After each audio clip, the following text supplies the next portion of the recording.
Okay, hello everyone. My name is Dr. Easy T, music executive, Easy Concepts Global, Easy Global Ministry. We're here at the court. There had been a purported and orchestrated evil agenda to sell the wrong impression to the public that we're running, and we keep wondering why we should be running. This is our country. No notice was given to me. We didn't know anything about the notice. And I've been appearing. I was at the EFCC on the 10th of December precisely, and I waited for about 4 hours, and nobody attended to me. We're here in Nigeria.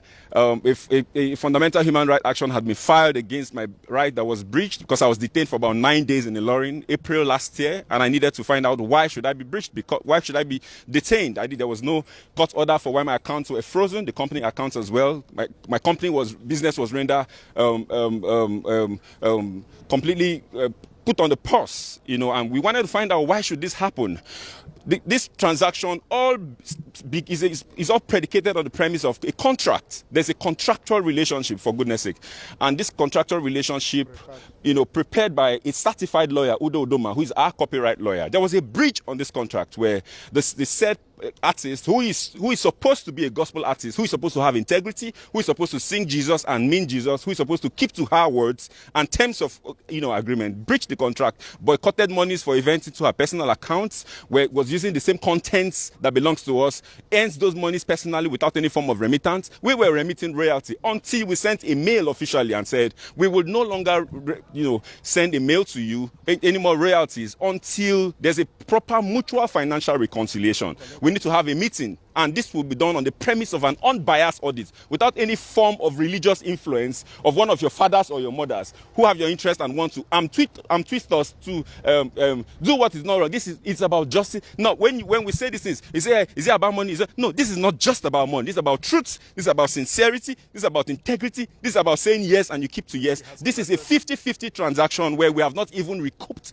capital. By that, I mean we're sharing 50-50 on gross, not on net. And that's a fair contract, for goodness sake. But when I got to the EFCC, I was told not to write my truth. I was told there's nothing about contract. All they just deal with is figures, and I should just write the monies that I'm owing. And I said we can't talk about monies without talking about what gave birth to money. The monies came as a result of the contract. This contract, monies was invested into the artist, and it generated this amount of money. And if there was money that was supposed to come to us and it wasn't coming, and we communicated, you cannot communicate and divert. You can't divert what you have communicated. And there's a mail to that effect. So how is this diversion?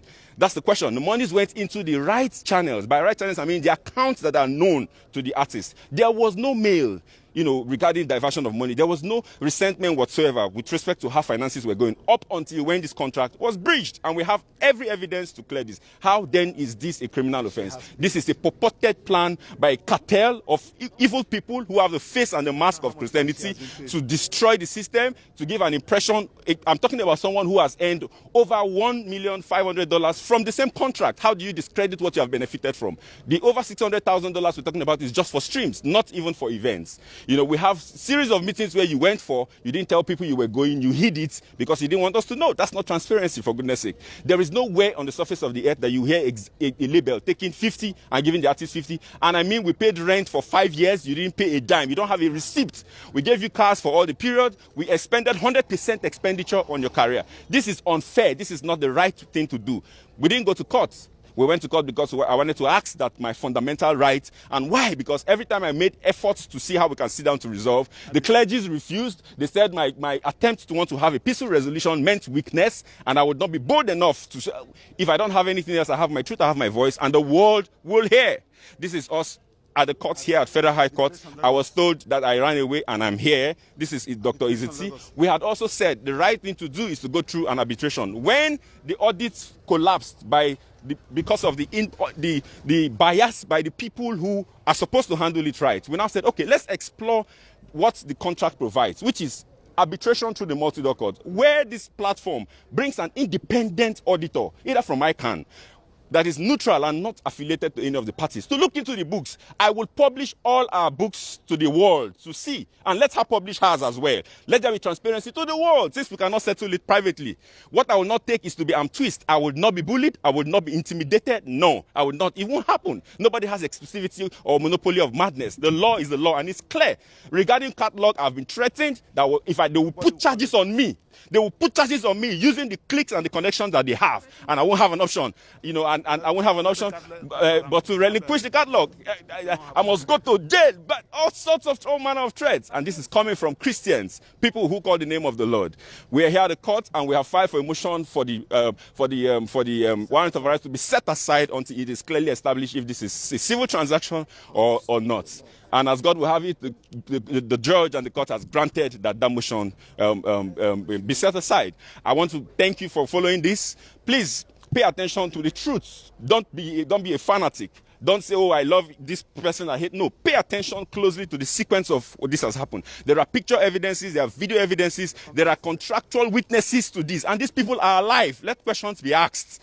Don't be swayed by your love and emotions, the emotional connection you have to the people who sing. Don't be deceived by religiosity. No, a lot of times appearance is not reality. Pay attention to the nitty-gritty of this. This event is going to unveil and unravel a lot of evil that goes on within the gospel ecosystem. My name is Dr. Iziti, and I want to thank the members of press and the public for granting me here. On my left are part of members of my team, my legal department, and we have Barrister Isaac here, and we have Barrister Maxwell. Thank you so much, my lead counsel, Dr. Ubani San, Ife, and everyone who is a part of ensuring that this truth is cascaded to the world, and members of the public. Thank you so much. Please allow some follow-up questions. First is, you said you ruled out a number of things that you did for Mercy Chinwo. Is this exclusive to her? Sorry? You reeled out a number of things that you did for her. Yeah. In your press release, you yes, said please. You made her, you said you gave her a flat apartment. Yes, please. Yes, please. Is this exclusive to Mercy Chinwo? Or with respect to her contract. So that's the contractual obligation. From our own end, we're supposed to provide all costs. It's a 360 deal, which means a recording and management contract. So we provided all costs, production costs, housing costs, video costs, mobility costs, and we have the receipts and evidence for all of this. Yes. So yeah. Is it exclusive to Mercy Chinwo? It is not exclusive to. It is exclusive to all the artists on the label. Yes, please. Okay. Herself and every other person that is part of this orchestrated conspiracy. So all other artists enjoy... They enjoyed it, yeah. Yes, please, yes. 50-50 for every other artist? Yes, so it's a 50-50 for her.